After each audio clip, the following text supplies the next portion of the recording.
Green chilli sauce செய்ய போகிறோம். அதுக்கு நான் 200 பச்சை மிளகாயை பொடிசாக கட் பண்ணி வச்சுருக்கேன். ஒரு துண்டு 1 இன்ச்சு அளவுக்கு இஞ்சி, ஒரு 10 பல் பூண்டு கட் பண்ணி வச்சுருக்கேன்.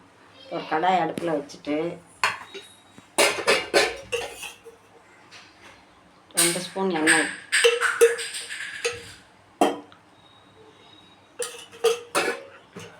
இல்லை 2 ஸ்பூன் எண்ணெய் விட்டுருக்கேன். அதில் இஞ்சியும் பச்சை மிளகாயும் போட்டு லேசாக வறுக்கணும்.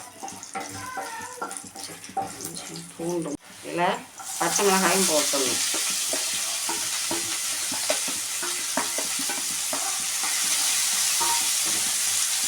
இதில் 1/2 ஸ்பூன் ஜீரகத்தூள்,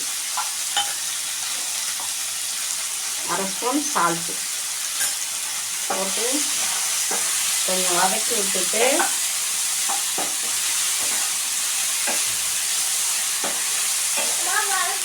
ஒரு 100 ml அளவுக்கு தண்ணி ஊற்றி அடுப்பை சிம் பண்ணி அதிலே அது மூடி வச்சு வேக வைக்கணும். இதை ஒரு மூடி போட்டு வேக வச்சுட்டு அப்புறம் பார்க்கலாம். 10 நிமிஷம் ஆகிட்டு இந்த தண்ணியெல்லாம் நல்லா ட்ரை ஆகிட்டு வரணும். இப்போ இது நல்லா ஆறணும். ஆற வச்சுட்டு மிக்சியில் அரைக்கணும். நல்லா ஆறட்டும். மிளகாய் நல்லா ஆறிடுச்சு. இதில் 1 ஸ்பூன் சர்க்கரை, 1.5 ஸ்பூன் போட்டு ஒரு 150 ml வினிகர் எடுத்து வச்சுருக்கேன். ஃபஸ்ட்டு பாதி ஊற்றி அரைச்சிட்டு அதுக்கப்புறம் பாதி ஊற்றி அரைச்சி எடுத்துவார். Green chilli sauce ready.